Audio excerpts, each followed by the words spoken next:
Allez, salut à tous les amis, ravi de vous retrouver pour cette session de scalping. Là, j'ai filmé mon écran cet après-midi, j'ai donc tradé le Nasdaq et Dow Jones. J'ai filmé mon écran et donc là on est le soir et je vais tout simplement faire le petit débriefing. Sur mon écran, vous voyez donc mon setup, tout simplement 5 graphiques. En haut à gauche, le 5 minutes, c'est celui qui me drive essentiellement, c'est là-dessus que je prends l'essentiel de mes trades, d'accord. À droite, vous avez le 15 minutes et en bas, vous en avez 3. Vous avez tout à gauche le 1 heure ou le daily, mais bon, celui-là, je m'en sers pas trop, c'est vraiment histoire de voir les gros niveaux. Et ensuite, vous avez en bas au milieu, en gris et à droite, vous avez le 1 minute et le 2 minutes. Voilà, je m'en sers aussi beaucoup, notamment quand il y a de la volatilité, c'est-à-dire principalement quand il y a des open. Donc voilà, 5 minutes, je regarde aussi le 1, le 2 minutes. Bon, le 15 et le 1 heure, je m'en sers moins, mais voilà. De temps en temps, vous allez voir que je switch mes graphiques tout simplement parce que là, comme vous le voyez à l'écran, c'est le graphique, puisqu'il y a des trous, c'est le graphique du cash. Je prends mes trades évidemment sur le CFD, donc c'est Pepperstone, mais en l'occurrence, je trade aussi toujours avec, le cash que je regarde. Donc voilà, c'est parti. Premier trade, donc on a ouvert sur le, ça c'était donc le Nasdaq. Il nous fait une belle bougie impulsive et sur un retracement 1 minute, comme vous le voyez, donc là l'écran que je montre au milieu, en bas, je me dis qu'au niveau du retracement, il n'y a pas énormément de points, donc je décide d'acheter sur ce retracement. Et je mets mon stop sous la bougie, 1 minute. En tout cas, voilà, c'était mon plan en me disant, si jamais ils montent, ils vont monter jusqu'à haut, peut-être pas tout en haut pour aller chercher un complément du gap, vous le voyez ici, mais en gros, j'ai joué voilà, ce retracement que je suis en train de montrer à l'écran. Vous voyez, quand il descend, et je me dis, voilà, le problème, c'est que là, j'ai pas mis mon stop.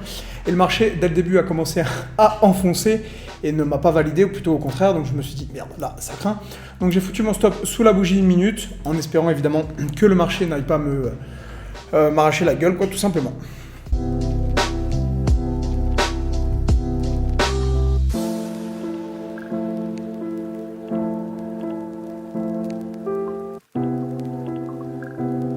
Et ici, comme on le voit, le marché ne me valide pas, hésite, il monte, il descend, il monte, il descend, il monte, il descend. Et il finit tout simplement par aller me péter les dents et par aller me chercher mes 234 balles. Donc je me fais péter mon stop. Je perds là sur ce trade une vingtaine de points, parce que je suis à 20 € du point. Premier trade donc qui ne passe pas.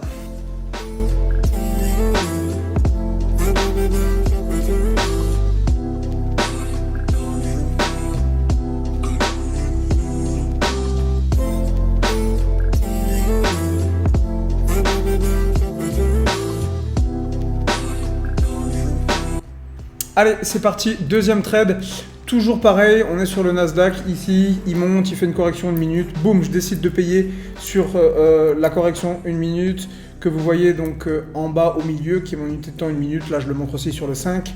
Pareil, je mets mon stop sous le plus bas, en espérant que ce coup-ci, il ne fasse pas la même, c'est exactement le même setup que j'ai joué, en espérant que ce coup-ci, le marché poursuive en fait dans l'impulsif qu'il a fait, qu'il n'aille pas me faire le même coup une deuxième fois, qu'il n'aille pas me péter là-dedans.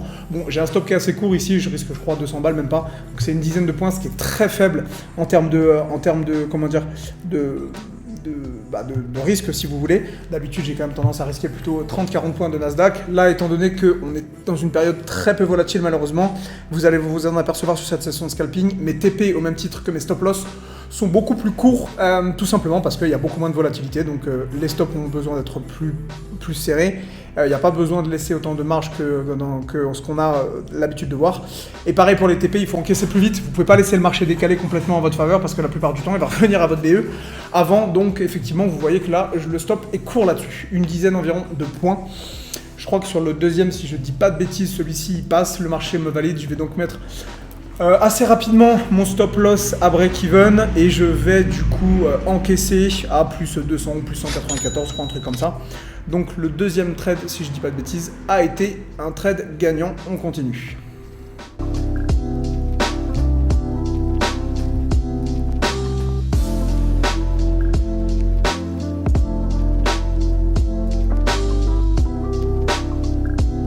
Allez, troisième trade, alors je me souviens plus exactement ce que j'ai joué ici, mais je crois que c'était tout simplement le plus haut. Ouais, je crois que c'était le plus haut du jour. Je vais vous le montrer après sur le cash, parce que je suis le cash sur un autre écran. Là, j'ai shooté, voilà, j'ai pris le Nasdaq, je l'ai pris à la vente, tout ça parce qu'il était sur quasiment ses plus hauts du jour. Alors pas sur le futur, là, ce que vous voyez, c'est le CFD qui est indexé sur le futur, mais là, je parle bien du cash. Vous voyez, voilà, ici, on a tout simplement cassé en fait le plus haut, et généralement, quand il casse le plus haut, c'est ce que je montre en bas à droite. Qu'est-ce qu'on fait? Et ben, généralement, quand dans un marché volatile, on va plus loin, dans un marché qui n'est pas volatile, on se retourne. C'est pour ça que j'ai pris à la vente, parce qu'en ce moment, on est dans un marché tout simplement peu volatile. Ici, j'ai quand même pris des risques parce que j'ai pas mis mon stop loss. J'aurais dû mettre mon stop loss tout de suite, c'était une erreur, mais bon, comme je fais la vidéo et que j'ai pas l'habitude, voilà. Mon stop loss a été mis en haut, mais bon, le marché, heureusement, a assez rapidement décalé dans ma direction. J'ai donc tout de suite mis mon stop loss à break-even. Et là, pareil, j'ai été jouer un scalp, j'ai encaissé environ une vingtaine de points, je crois, 21 points, un truc comme ça. Non, une dizaine de points, pardon. J'ai pris 200, 220, 230 balles, je sais plus, voilà, 220 balles sur ce deuxième trade qui passe. Donc, scalp assez rapide, des plus hauts du jour, et on continue.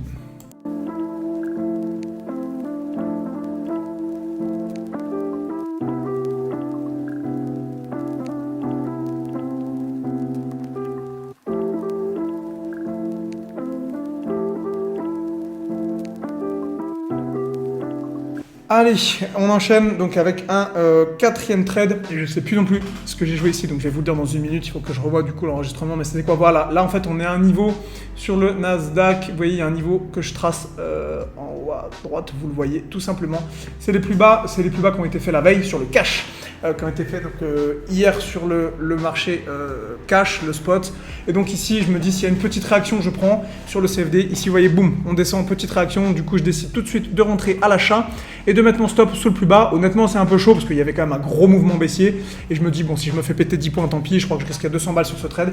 C'est un peu limite. J'achète un couteau qui tombe, mais il y a quand même une belle réaction sur les plus bas d'hier. Il y avait un petit niveau que je vous ai montré avant. Je crois que je vais le remontrer après, à la conclusion du trade. Et donc voilà, je me suis dit, si je me fais péter, tant pis, mais j'accepte ma perte. Et voilà, je prends. Vous voyez, voilà, je remonte. Vous voyez, c'était tout simplement les plus bas en fait qui ont été travaillés hier. Vous les voyez bien ici. Donc effectivement, je pense qu'il y avait un petit scalp à jouer sur les plus bas d'hier. Scalp que j'ai joué, déroulement du trade. Celui-ci, je crois, est gagnant, mais pas de beaucoup. J'ai pas joué grand-chose là-dessus. J'ai encaissé quelques points. Je sais même pas si j'ai mis mon stop à break-even sur celui-là. J'ai encaissé, si j'ai quand même mis mon stop à BE, puis j'ai encaissé, je crois, juste après. J'ai pris 139 balles. Voilà, c'est vraiment quelques points. Vous voyez, c'est pas grand-chose. Mais la petite réaction, je pense qu'elle était intéressante à jouer pour les scalpers.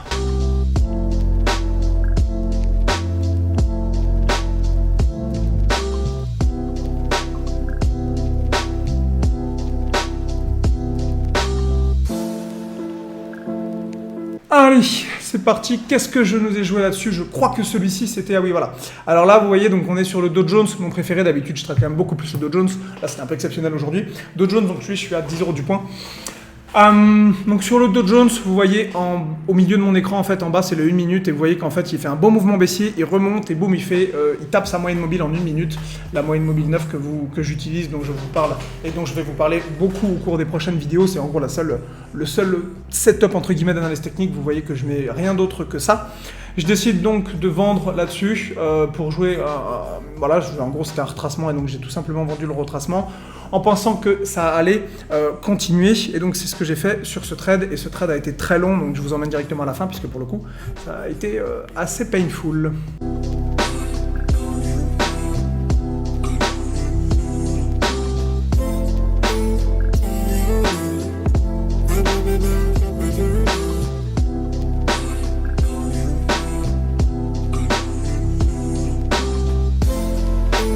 Voilà, donc là, un coup en haut, un coup en bas, un coup en haut, un coup en bas, un coup mon trade est gagnant, perdant, gagnant, perdant. Honnêtement, je sais pas trop ce que je dois faire de ce trade, je décide de laisser ce trade courir et le marché là décide finalement que non, en fait, il avait tout simplement fait son plus bas et donc c'était pas un retracement, c'était en fait tout simplement une petite conso et donc là, il décide d'aller me péter mon stop. Ici, je perds 150 balles, c'est-à-dire une quinzaine de points, ce qui est pas grand-chose. Là-dessus, quand j'ai pris ma perte, je me suis dit, ok, le marché s'est retourné, je vais jouer dans ce cas aussi un setup dont je vous parlerai que je joue assez souvent. Regardez mon écran en bas à droite, vous avez là je vais le remettre, vous avez donc le Dow Jones et généralement quand le marché se retourne, il casse sa moyenne mobile en clôture et il vient faire un pullback dessus. C'est ce que j'ai voulu jouer et je vais vous le montrer.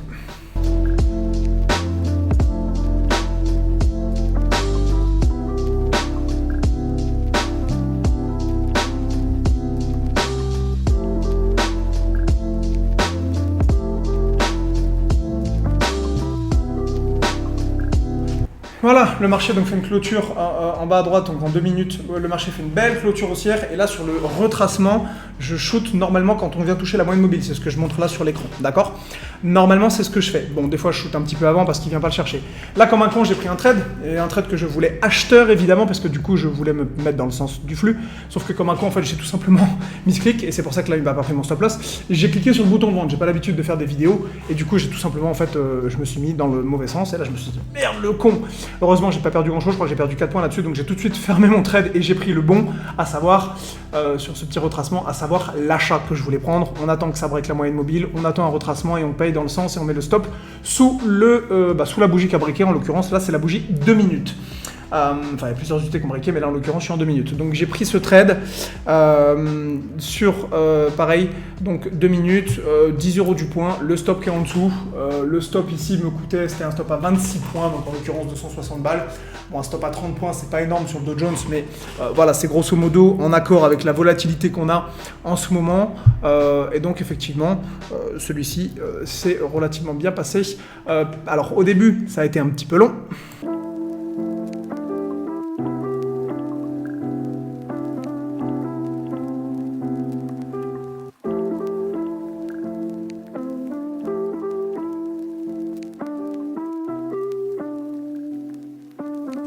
Là, vous voyez que le marché, du coup, hésite. Il vient même carrément nous gaper à la baisse en 2 minutes. Je me dis, bon, c'est mort, il remonte un petit peu pour combler le gap, mais c'est mort, à mon avis. Je l'ai dans le cul, qu'est-ce qu'ils vont nous faire? Donc j'ai quand même des doutes sur ce trade. Je décide quand même de laisser le trade en me disant, sait-on jamais, au cas où, et miraculeusement sur la fin, boum, ils viennent enfin faire ce que j'attendais, c'est-à-dire que finalement le trade était le bon, et là en l'espace de quelques secondes, ils viennent tout arracher, ils reviennent sur les plus hauts, et j'encaisse sur les plus hauts, et j'encaisse, je crois, dans les 280, 300, un truc comme ça, et donc je suis sorti parce que c'était les plus hauts du jour. Vous voyez ici, donc au niveau de mon exécution, vous voyez que j'ai pris, je crois, 280 sur ce trade, et vous voyez du coup aussi un petit peu au passage mes exécutions, les gains ainsi que les pertes. Voilà, grosso modo, ce sera tout pour cette vidéo. J'espère que ça vous a plu, j'espère que vous avez appris des choses. Si jamais ça vous a plu et que vous avez du coup appris des choses et que vous avez aimé, n'hésitez pas à me dire dans les commentaires s'il y a des choses à améliorer, étant donné que c'est ma première. N'hésitez pas aussi à me le dire s'il y a des trucs que vous voulez en plus gros, plus petit, que vous avez mal compris ou quoi. Au niveau de mes setups, je vais tous les expliquer par la suite, donc voilà, soyez patients, ça arrive au compte-gouttes.